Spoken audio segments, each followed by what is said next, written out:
இது இப்போ பன்றிமலை அடிவாரம் வந்துட்டோமா? கீழேயா? நல்லா இருக்கு. இங்கேருந்து பார்க்கவே வியூ சூப்பராக இருக்கு. இதெல்லாம் சூப்பராக இருக்கு. வேறு அழகா இங்கே ஏதோ கோயில் இருக்கிற மாதிரி இருக்கு. விபத்து பகுதி மெதுவாக செல்லவும் போட்டிருக்கு. ரைட்டா லெஃப்டா? இதா? இதில் போனால் கோயிலா? திண்டுக்கல்லே இருந்துக்கிட்டு பன்றிமலைக்கும் சிறுமலைக்கும் கொடைக்கானலுக்கும் போகலைன்னா அதை விட போகாதெல்லாம் பாவம். இப்போ பன்றிமலையோட அடிவாரத்தில் இருக்கோம். செம்ம வியூவாக இருக்குது. உண்மையில நீங்கள் ஒரு ஸ்ட்ரெஸ்ஸில் வர்றீங்க அப்படின்னா, வீட்டில் இருக்கீங்க, ஒரு ஸ்ட்ரெஸ்ஸாக இருக்கீங்க, வீட்டில் பிரச்சனையாக இருக்குது அப்படி இப்படின்ட்டு இந்த வழியில் வந்தீங்கனாலே போதும். எந்த ஃபோட்டோ எடுக்கலாம் தேவையில்லை. இந்த வழியில் வந்தாலே போதும்,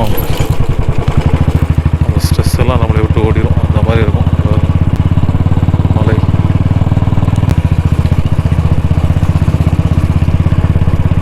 இங்கேருந்து ஸ்டார்ட்டா மஞ்சுமால் பாய்ஸில் மேலே போகும்போது ஒரு ஹாப்பினஸ் இருக்கும்ல அவங்களுக்கு, அந்த மாதிரி ஒரு ஹாப்பினஸ் இருக்குது எனக்கு. தாண்டி கொடி தாண்டி அந்த 44 கிலோமீட்டர் பாருங்க. வியூ சரியான வியூ பார்த்துக்கங்க. வேற லெவல்.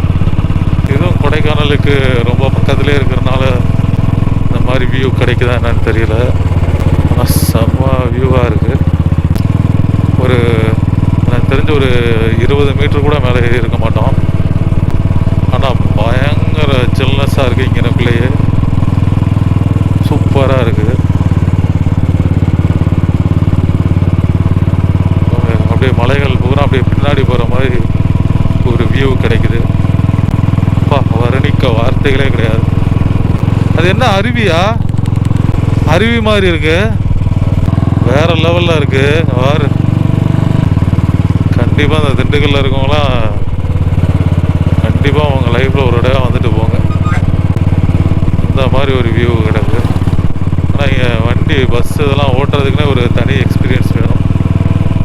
அவ்வளோ சீக்கிரம் இந்த மலைகளில் வாகனங்களை இயக்கிட முடியாது. டூ வீலர் ஓட்டுறதே கொஞ்சம் கஷ்டமாக தான் இருக்கும். எனக்கே சிறுமலையில் ஃபஸ்ட்டு பைக் ஓட்டிகிட்டு போகும்போது ரொம்ப கஷ்டமாக இருந்துச்சு. இப்போவே சூப்பராக இருக்கு. இப்போவே ஒரு ஏசியில் உட்காருக்க மாதிரி இருக்கு. ஜில்லா திருமலையை விட பெருசாக இருக்கா?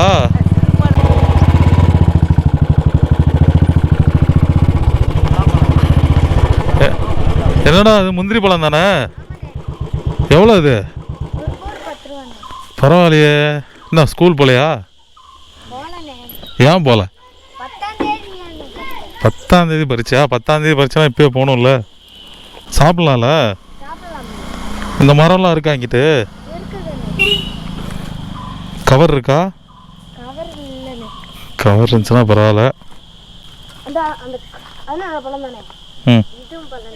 ஒரு காய் மாதிரி தெரியுது. இந்த மரம் எங்க இருக்கு? உள்ள இருக்கா? இப்போ உங்களை நீங்கள் பூரா ரெக்கார்ட் ஆகிட்டு தான் இருக்கு. உங்களை பூரா சேனலில் போட்டு விட்டுறேன். போயிட்டு வரட்டா?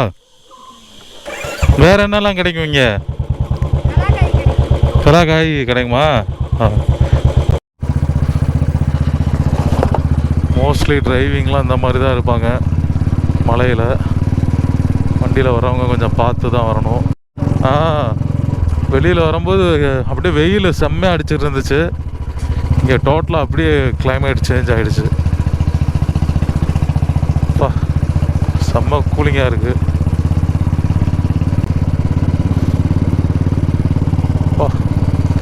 கீழே இருக்கும்போது வெயில் கொளுத்திட்டு இருந்துச்சு. எனக்கு தெரிஞ்ச ஒரு 1/2 கிலோமீட்டருக்கு மேலேயாவது ஹைட்டு வந்திருப்போம்னு நினைக்கிறேன். டிஸ்டன்ஸ் நிறையா வந்திருப்போம். ஹைட்டு எனக்கு தெரிஞ்சு ஒரு 1/2 கிலோமீட்டருக்கு மேலேயும் ஹைட் வந்திருப்போம். செம்ம வியூவாக இருக்குது. ரோடு வந்து சின்னதான். கொடைக்கானல் ரோடை விட ரொம்ப சின்னதான். ஆனால் சிறுமலையோடு ஒப்பிட்டு பார்க்கும்போது கொஞ்சம் நல்ல இதாகவே இருக்குது. காளானு நிறைய கிடைக்கும் போல கிட்ட. ஆ போதை காளானாவும் இருக்கும், விஷ காளானாவும். ஆ தெரியாது.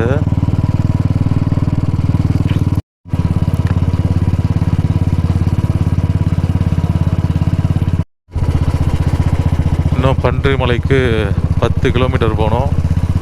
இன்னொரு விஷயம் என்னன்னா, இதே வழியில் போனாலும் கொடைக்கானலுக்கும் போயிடலாம். 76 கிலோமீட்டர் இங்கேருந்து மலை மேலேயே போகலாம். ஒரு அட்வென்ச்சரான ஒரு ட்ராவல் எக்ஸ்பீரியன்ஸாக இருக்கும் இந்த வழியில் கொடைக்கானல் போகிறது. ஆனால் என்ன ஒரு விஷயம்னா, நம்ம இவ்வளோ பெரிய ரோடு போட்டிருக்காங்க ஒரு மலைக்குள்ளே கண்டுபிடிச்சி. இதெல்லாம் வெள்ளைக்காரன் காலத்தில் போட்டதாக இருக்குமா, இப்போ போட்டதாக இருக்குமா?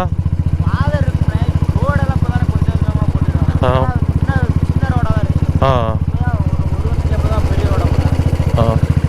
சும்மா அந்த காலத்தில் மணல் ரோடு அந்த மாதிரி இருந்திருக்கும். வளைவில் வேகம் தவிர். இப்போவே இன்னும் மேலேயே போல், இப்போவே ரொம்ப ஃபுல்ஃபில்லாக இருக்குது. பஸ்ஸுலாம் பரவாயில்ல, அடிக்கடி வருது. போனேன் பஸ்ஸுக்காரங்களாம் பயம் இல்லாமல் தான் ஓட்டுறாங்க. அதான் இங்கிட்டு போச்சு, தொட்டா போச்சே. ஐயோ, பஸ்ஸு டிரைவர்லாம் பயங்கரமாக ஓட்டிகிட்டு போகிறாரு. நமக்கு டூ வீலரை ஓட்டிகிட்டு வர்றதுக்கே பயமாக இருக்கு. புரியல. அப்படின்னா கொடைக்கானல் சிறுமலையை கூட பெரிய லெவலில் எல்லோரும் பேசுகிறாங்க. பன்றிமலையை பற்றி அவ்வளோவா மோஸ்ட்லி யாருமே நம்ம ஊர் சைட்லாம் பேசவே மாட்டாங்க. பன்றிமலைன்னு ஒன்று இருக்கும், ஆனால் அதை பற்றி யாருமே பேச மாட்டாங்க. பன்றிமலைன்னு இருக்கும், அதாவது அவ்வளோதான். ஏதோ ஒரு பன்றிமலை, மலையில் அது ஒரு மலை அப்படின்னு தான் நினச்சிட்ருப்பாங்க. ஆனால் செம்ம ஒரு அட்வென்ச்சராக இருக்குது. ஒரு இந்த ரோடில் ட்ராவல் பண்ணுறதே ஒரு அட்வென்ச்சர் மாதிரி தான் இருக்குது, எனக்கு ஃபீல் ஆகுது. செம்ம கூலிங் வேறு. அந்த அளவுக்கு கூலிங்காக இருக்குன்னு எதிர்பார்க்கல. சிறுமலையிலலாம் அந்த அளவுக்கு கூலிங்லாம் எக்ஸ்பெக்ட் பண்ணி தான் போனேன், ஆனால் அந்த அளவுக்கு கூலிங்லாம் இல்லை. கொடைக்கானலில் இந்த அளவுக்கு தான் இருந்துச்சு. இங்கே இப்போவே செம்ம கூலிங்காக இருக்குது. இன்னும் மேலே எவ்வளோ தூரம் போகணுன்னு தெரியல. ஒரு ஏசியில் ஒரு மைனஸ் ஒரு 16 அந்த மாதிரி வைக்கும்போது எவ்வளோ கூலிங்னஸ் இருக்கும், அந்த அளவுக்கு கூலிங்னஸ் இருக்குது. இப்போ பார்த்தீங்கன்னா ஏப்ரல் 2ஆம் தேதி கரெக்டாக மணி 12 மணி. ஆனால் கூலிங் வேறு லெவலில் இருக்குது, வேறு லெவல். பள்ளக்காடு, பன்றிமலையில் பள்ளக்காடு வந்திருக்கோம். வீடுகள்லாம் அழகாக நீட்டாக கட்டியிருக்காங்க. ஆனால் இந்த போர்டு எல்லா பக்கமும் இருக்குது. வளைவுகளில் முந்தாதீர், மெதுவாக செல்லுங்கள் அப்படி இப்படின்னு. இங்கே ஒரு சின்ன பேருந்து நிலையம். இன்னும் எவ்வளோ தூரம் தம்பி போகணும்? இன்னும் எவ்வளோ தூரம் போகணும் மேலே? பன்றிமலைக்கு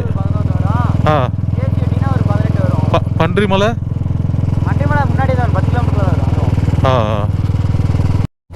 வாரு சூப்பராக இருக்குது பாரு.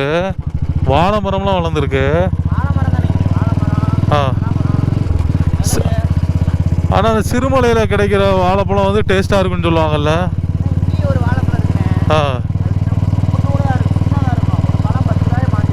இந்த வாழைப்பழம், இந்த வாழை மரமே ஒரு இதாக இருக்குது பார்த்தியா, டிஃப்ரெண்ட்டாக. அங்கே வந்து கொஞ்சம் குண்டாக இருக்கும், ஹைட்டாக இருக்குது. இந்த கொடைக்கானல் இங்கேருந்து 72 கிலோமீட்டர். 72 கிலோமீட்டர் இந்த மலை மேலே. இதே மாதிரி ட்ராவல் எக்ஸ்பீரியன்ஸை வந்து நீ பார்க்கணும் அப்படின்னு ஆசைப்பட்டீங்கன்னா கண்டிப்பாக ஒரு பெஸ்ட்டான ரூட்டாக இருக்கும். பாருங்க, நம்ம திண்டுக்கல்ல அப்படி ஒரு இடமா இத்தனை நாள் இதை பார்க்காமே இருந்திருக்கேனேன்ற மாதிரி ஆயிடுச்சு எனக்கு. எங்கள் ஊர்லேருந்து அதிகபட்சம் பார்த்தா ஒரு 20 கிலோமீட்டர் கூட வராது. அதாவது இந்த பன்றிமலை அடிவாரத்துக்கு. அங்கேருந்து இங்கேயே இவ்வளோ நாட்கள் நான் வராமல் இருந்திருக்கேன். அப்படியே மரம் விழுந்திருக்கும் போல் ரோட்டில், அதை எங்கிட்ட வெட்டி மக்களுக்கு போகிற மாதிரியான ரோட்டை வந்து ஏற்படுத்தி கொடுத்துருக்காங்க. மலையில் ஹில்ஸ் ட்ராவல் பண்ணும்போது ரொம்ப ஜாக்கிரதையாக தான் போகணும். பாறைகள் விழும், மரங்கள், இந்த பிரச்சனைகள் எல்லாமே இருக்கும். ரொம்ப ரொம்ப கவனமாக தான் வரணும் கண்டிப்பாக.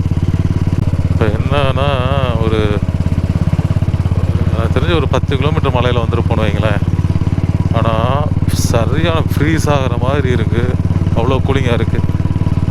இந்த புரட்டாசி மாதம்லாம் எவ்வளோ, புரட்டாசி மாதமாக அந்த குளிர்காலத்தில் எவ்வளோ பனியாக இருக்கும்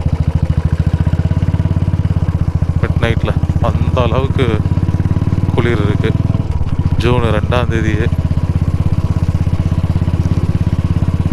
ஸ்வெட்டர் கூட எடுத்து வந்துருக்கலாமோன்ற மாதிரிலாம் தோண ஆரம்பிச்சிருச்சு எனக்கு. அவ்வளோ கூலிங்காக இருக்குது.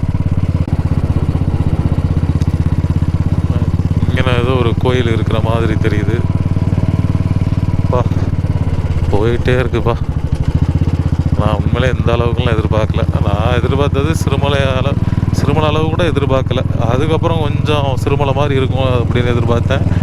இது வேற லெவலில் இருக்கே கோயில். எவ்வளோ அழகாக இருக்குது வேறு.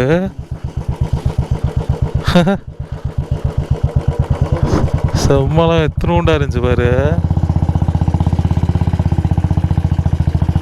இதெல்லாம் அந்த பழங்கள் சாப்பிடுமா?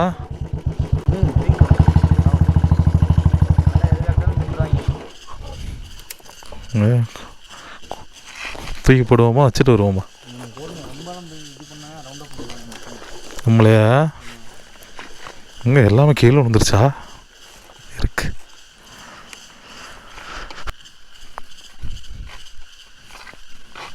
இதெல்லாம் அப்புறமா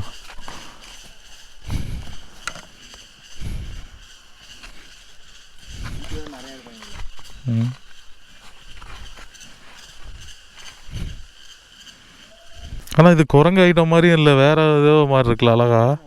அப்போ அழகர் கோயிலில் இருக்கிற குரங்குலாம் ரவுடி குரங்குங்க. மதுரை அழகர் கோயிலில் இருக்கிறலாம் மதுரைக்கு ஏற்ற மாதிரி